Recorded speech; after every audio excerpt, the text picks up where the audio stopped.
এখন আবার কে আসলো? আসসালামু আলাইকুম। কি আপনি কাকে চান? এটা কি রিপন সাহেবের বাসা?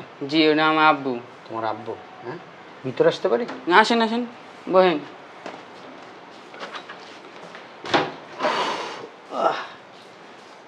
তুমি কি হও রিপনের? আমি তার ছেলে। বসো। নাম কি তোমার? আব্দুল আহাদ। আব্দুল আহাদ। জি। পড়াশোনা করো? জি। যাক, ভালো, আলহামদুলিল্লাহ। তোমার আম্মু কই? উনি ভিতরে। ডাক দাও তোমার আম্মুরে। আম্মু, আম্মু, আম্মু। কি হইছে? দেখেন কে এসেছে। আসসালামু আলাইকুম। ওয়ালাইকুম আসসালাম। চিনতে পারলাম না তো। আপনি কি রিপনের ওয়াইফ? জি, আমি রিপনের ওয়াইফ। আপনার হাজবেন্ড রিপন আর আমি বিদেশে একসাথে কাজ করি। আমি দেশে আসছি তো, এই জন্য কিছু মাল সামানা পাঠাইছে, কিছু টাকা পাঠাইছে। আহাদ, যাও পড়াশোনা করো। এখানে কি? আঙ্কেলের সাথে কথা বলছি। না, আঙ্কেলের সাথে অনেকক্ষণ কথা বলছো না, আর কথা বলতে হবে না। যাও গিয়ে পড়া শেষ করো, তাড়াতাড়ি যাও। আচ্ছা আম্মু।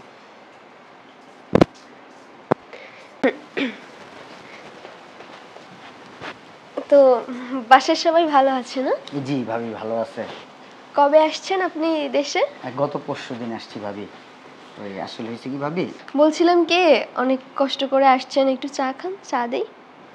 না ভাবি চা খাবো না। আসলে হয়েছে কি, আমার আর কয়েক জায়গায় যেতে হবে তো। যাদের সাথে আমি একসাথে কাজ করতাম, ওরা অনেকে অনেক কিছু পাঠাইছে, মাল সামানা। ওদের বাড়িতে আমার এগুলো পৌঁছাই দিয়ে আসতে হবে ভাবি। আচ্ছা, যাবেন, সমস্যা কি? দেশে আসছেন, যাবেন তো সব বাসায়। সময় তো আছে, তাই না? এমন না যে সময় চলে যাচ্ছে। আসছেন প্রথমবার আমাদের বাসায়, একটু আপ্যায়ন না করলে হয়? একটুখানি চা খান। না ভাবি, চা খাবো না, আমি এগুলো দিয়ে চলে যাব ভাবি।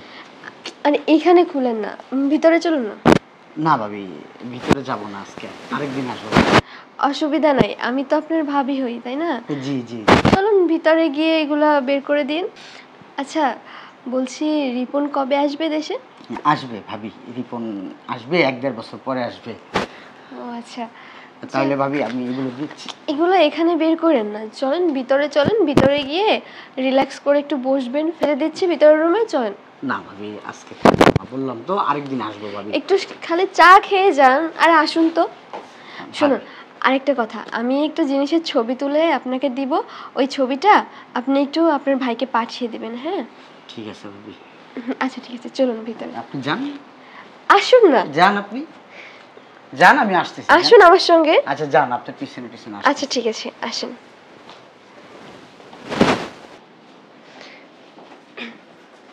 বসুন।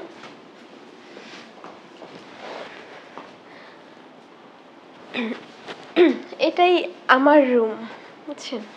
হ্যাঁ ভাবি, এই কিসের জন্য ছবি দিবেন দেন, আমি নিয়ে চলে যাই, আমার আবার অনেক কাজ আছে ভাবি। হ্যাঁ দিব তো, কাজ তো আছে, কাজ আছে, কাজ করবেন, অসুবিধা কি? আসলে আপনার ভাইয়ের টাকায় না একটা চুড়ি বানিয়েছি, সেটাই আর কি, একটু ছবি তুলে যদি আপনার ভাইকে পাঠিয়ে দিতেন। দেন দেন, ছবিটা দেন, নাহলে চুরিটা আনেন, আমি একটা ছবি তুলে নিয়ে যাই। দেন দেন। আনছি, একটু বসেন, একটু রিল্যাক্স হন, যে ফ্যানটা ছেড়ে দিয়েছি তো, একটু ঠান্ডা হন, হ্যাঁ? তারপরে দিচ্ছি। আচ্ছা, শুধু কি এগুলোই পাঠিয়েছে, মানে শুধু টাকাই দিতে বলেছে নাকি আরো কিছু? ওই একটা গলার সেট পাঠাইছে স্বর্ণের, ঠিক আছে?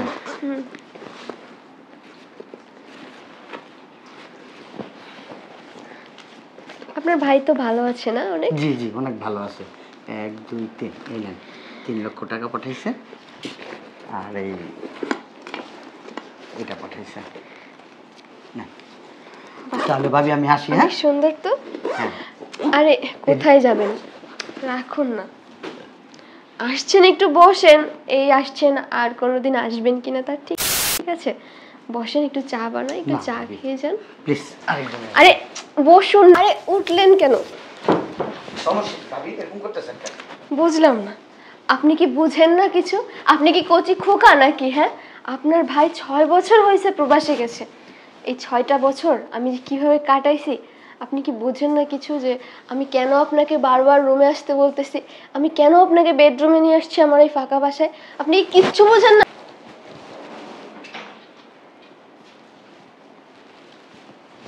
বাহ বাহ, কি চমৎকার দৃশ্য, মনে হচ্ছে আমি বাংলা সিনেমা দেখতেছি।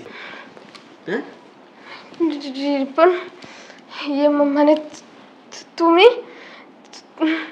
তুমি না আরো 1.5 বছর পর দেশে হয়ে গেছে তো 1.5 বছর। রিপন, তুমি এখন না আসলে যে কি সর্বনাশ হয়ে যেত। তুমি কি বন্ধু পাঠাইছো তোমার? তুমি এইসব লম্পট লোকজনের সঙ্গে থাকো নাকি? তুমি না আসলে যে কি তোমার অনেক সর্বনাশ হয়ে যেত, তোমার সারা সর্বনাশ করতে। তুমি দেখলে না এই লোকটা? চুপ। কার সম্পর্কে কি বলছিস তুই? কার সম্পর্কে কি বলছিস?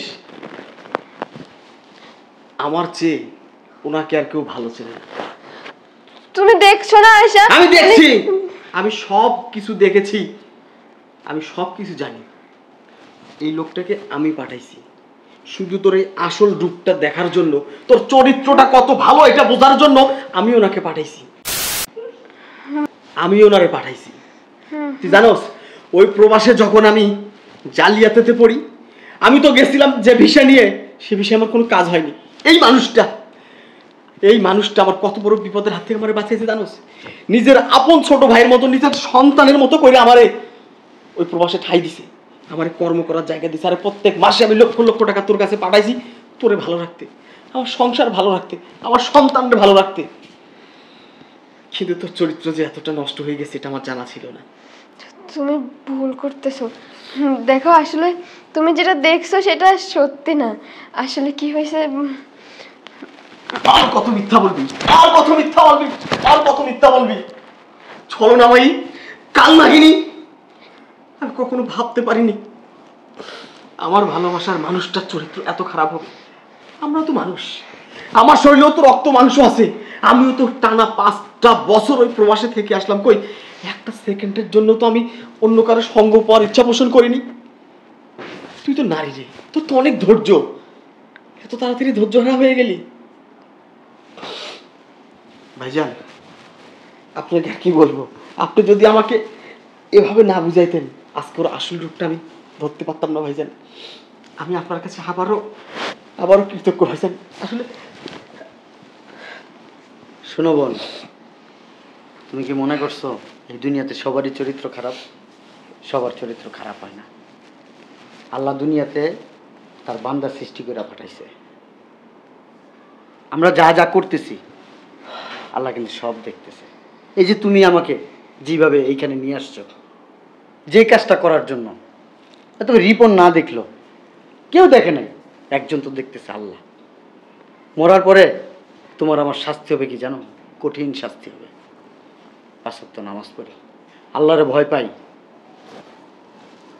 আর তোমার স্বামী কি যে কষ্ট করছে বিদেশে, কি যে কষ্ট করছে, সেটা যদি তুমি একবার দেখতা, নিজের এই 2 চোখ দিয়ে যদি দেখতা, তাহলে আজকে এই কাজগুলো করতা না। তোমার একাই যৌবন আছে, ওর নাই, আমার নাই, প্রবাসী কারো নাই, সবারই আছে। সবাই আমরা কি মনে করি জানো? আমাদের জীবন যৌবন দেশে যাদের রাইখা যায় তাদের জন্য উৎসর্গ করে দিই। আমরা কি মনে করি জানো? এগুলো আমাদের জীবনে নাই। মায়ের ভালোবাসা আমাদের জীবনে নাই, বাবার ভালোবাসা জীবনে নাই, বোনের ভালোবাসা নাই, আত্মীয় স্বজনের ভালোবাসা নাই, বইয়ের ভালোবাসা তো নাই। আমরা তোমাদের সুখের জন্য টাকা ইনকাম করতে চাই, আর তোমরা এই মানুষটা ঠকাইতে তোমার খারাপ লাগলো না? ও সব সময় তোমার প্রশংসা করতো, সব সময়, রাত দিন 24 ঘন্টা শুধু তোমার কথা, তোমার কথা, তোমার কথা, তোমার কথা ছাড়া কারো কথা বলতো না। আমরা যে দেশে ছিলাম, আমাদের দেশের টাকায় এই 10,000 টাকা হইলে একটা মেয়ে মানুষ পাওয়া যেত। তারপরও কখনো আমি অনেকভাবে পরীক্ষা করার চেষ্টা করছি। আমি বলছি আমি নিজে টাকা দিব, তোর খারাপ লাগলে তুই যা, একটা মেয়ে মানুষের সাথে থাক। ও কখনো থাকে নাই। ও বলতো আমি আমার বউয়ের চোখের আড়ালে আজকে যদি আমি অন্য একটা নারী নিয়ে থাকি তাহলে কি হবে? আমি তারা ঠকাইলাম। আল্লাহর কাছে আমি কি জবাব দেব? আমি তারা ঠকাইতে পারবো না। আর তুমি তার চোখের আড়ালে, শুধু আমার মনে হয় তুমি আমাকে না, তোমার যে সাহস দেখলাম, তোমার যে আচরণ দেখলাম, যে উগ্রতা দেখলাম, আমার মনে হয় আমি ছাড়াও তুমি আরো অনেক পুরুষ মানুষের সাথে এই কাজগুলো করছো। রিপনের শুধু বলছিলাম, রিপন যার কাছে এত টাকা পাঠাও, যাকে এত ভালোবাসো, সে তো আমার মনে হয় তোমাকে ভালোবাসে না, তোমার টাকাকে ভালোবাসে। রিপন বলে, না ভাই, আপনার সব কথা আমি মানি, কিন্তু এই কথাটা আমি মানতে পারলাম না, আমার বৃষ্টি শুধু আমার। তাহলে বললাম, রিপন তুমি এক কাজ করো, তোমার যাওয়ার দরকার নাই, আগে আমি ঢুকি, তারপরে তুমি ঢুকো। তোমার বইয়ের কি ধরনের আচরণ এটা আমিও জানি, তুমিও জানো। তবে আমার বোনের ভিতরে একটা বিশ্বাস ছিল যে সব মেয়ে মানুষ একরকম হয় না, হয়তোবা তুমি আলাদা একটু, কিন্তু না, তুমি তাদের কাতারই পড়ে গেলা। সে রিপন, আমি তাহলে গেলাম। রিপন, এই যে টাকা, এই যে দেখতেছো, রিপনের টাকা না, আমার টাকা। না, এই টাকাগুলো তোমাকে আমি দিয়ে গেলাম। রাখো রাখো রাখো রাখো রাখো, যাও ধরো টাকাটা ধরো, তারপর বলতেছি ধরো টাকাটা ধরো, রাখো এই টাকাটা রাখো। লাগবে না, আমি তোমাকে রাখতে বলছি, টাকাটা রাখো। আর রিপনের খুব স্বপ্ন ছিল তার ওয়াইফকে এরকম একটা কলার সেট বানাই দিবে। রিপনের কাছে টাকা ছিল না, রিপন আমার কাছে ধার করছে, ভাই আমাকে ধার দেন, আমি দেশে যাচ্ছি, ছুটিতে যাচ্ছি, আমার বউয়ের জন্য এমন একটা জিনিস নিয়ে যাবো, আমার বউ আমাকে তো দেখা খুশি হবে, এই জিনিসটা দেখা অনেক খুশি হবে, মানে তোমাকে সারপ্রাইজ দেওয়ার জন্য আনছে। না, আমার এগুলো রিপন কিচ্ছুই লাগবে না, দিয়ে গেলাম আমি এগুলো। এখন তুমি তোমার জীবনে ডিসিশন নিবা, তুমি কিভাবে ভালো থাকবা, কিভাবে সুখে থাকবা, সেটা তোমার ব্যাপার। আমি বলবো না ওকে নিয়ে তুমি সংসার করো, আবার আমি তোমাকে বলবো না ওকে তুমি ছেড়ে দাও, এটা তোমার ব্যক্তিগত ব্যাপার ভাইয়া। একটা মিনিট, যে মানুষটাকে আমি সর্বোচ্চ বিশ্বাস করতাম সে আমার বিশ্বাসের দরজাটা ভেঙে দিয়েছে, তাকে আর আমি বিশ্বাস করতে পারবো না। ওর সঙ্গে এক বেডে শুলে আমার বারবার মনে হবে আমার জায়গায় অন্য কেউ শুইছে, অন্য কোনো পুরুষের গন্ধ শরীর থেকে আমার নাকে লাগবে। আমি ওকে তালাক দিয়ে দেবো, ও যা নিয়েছে, যা ব্যাংক ব্যালেন্স করেছে, আমার কোনো সমস্যা নেই, আমি শুধু আমার ছেলেটাকে নিয়ে এখান থেকে চলে যেতে চাই। রিপন, শোনো রিপন, তোমাকে আরেকটা কথা বলি, আমি আগামী মাসে চলে যাব। জি ভাইয়া। তোমার যদি আবার বিদেশ যাইতে ইচ্ছা করে তাহলে আমাকে বলবা, আমি তোমাকে নিয়ে যাব। আর যদি মনে করো না এই দেশে থেকে তুমি কোনো ব্যবসা করবা, আমি তোমাকে যথেষ্ট পরিমাণ হেল্প করব, টাকা দিয়ে পয়সা দিয়ে শরীরে শ্রম দিয়ে হলেও করে দেবো। ভাইজান, এ দেশে কিসের জন্য থাকবো, কার জন্য থাকবো বলেন? আমি দেশে থাকবো না ভাইজান, আপনার সঙ্গে আমাকে নিয়ে যান। শুধু আপনার কাছে আমার আরেকটা অনুরোধ, আমি এই ক্ষতিগ্রস্ত মানুষটাই, বিপদগামী মানুষটাকে আপনি আশ্রয় দিয়েছেন, আমার সাথে আমার ছেলেটাকে শুধু একটু আশ্রয় দিবেন। আমরা বাপ ছেলে আপনার গোলামি করে যাব সারা জীবন। আহাত, আহাত, রিপন, আমাকে প্লিজ তুমি আমাকে ছুঁয়ো না। জি আব্বু। আয় বাবা, আমি আমার এই সন্তানটাকে নিয়ে আপনার গোলামি করে বাকি জীবনটা কাটিয়ে দেব। আমি কোনো কালনাগিনীকে বিশ্বাস করে আর নতুন করে কোনো সবল খেতে চাই না। এই কালনাগিনীদের সবলের এত যন্ত্রণা, এই বিষের তাপমাত্রাটা এত বেশি, আর সহ্য করতে পারতেছি না ভাইজান। শোনো বল, ওর মতো মানুষ পাওয়া জীবনে একটা ভাগ্যের ব্যাপার। ও আমার সাথে ছিল তো আমি জানি ও কতটা ভালো মানুষ।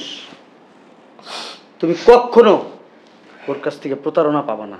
কিন্তু যারা ভালো মানুষ না, যারা মানুষকে কষ্ট দেয় না, দুঃখ দেয় না, প্রতারণা করে না, তারাই যেন কেন জানি তারা বারবার ধোঁকা খায়, বারবার প্রতারণা হয়। জানি না আমি, এটা আল্লাহ পাক ভালো জানে। রিপন, তুমি যেভাবে ভালো হয় সেভাবে শেষ করে আমাকে ফোন দিও, ঠিক আছে? তোমার সাথে আমার বাদ বাকি কথা হবে। জি ভাইজান। ঠিক আছে, আসি তাহলে। হ্যাঁ, জি ভাইজান। ভালো থেকো বাবা। আসসালামু আলাইকুম। ওয়ালাইকুম আসসালাম। আসি। আসসালামু আলাইকুম। শোনো বৃষ্টি, তুমি অযথা আমার কাছে ক্ষমা চেও না, আমি তোমায় ক্ষমা করতে পারবো না। এই জীবনে আমি তোমাকে যা দিয়েছি আমি তার একটা টাকাও চাই না। কার জন্য চাবো, কিসের জন্য চাবো? এই দুনিয়াতে তো আমার মা নাই, বাবা নাই, ভাই নাই, বোন নাই, আমি আর আমার এই সন্তানটা। তুমি এইসব টাকা পয়সা অলংকার নিয়ে তুমি নতুন করে তোমার জীবন সাজাও, নতুন করে জীবন শুরু করো। আমি আমার সন্তানকে নিয়ে চলে গেলাম। ভালো থেকো, চলো। রিপন,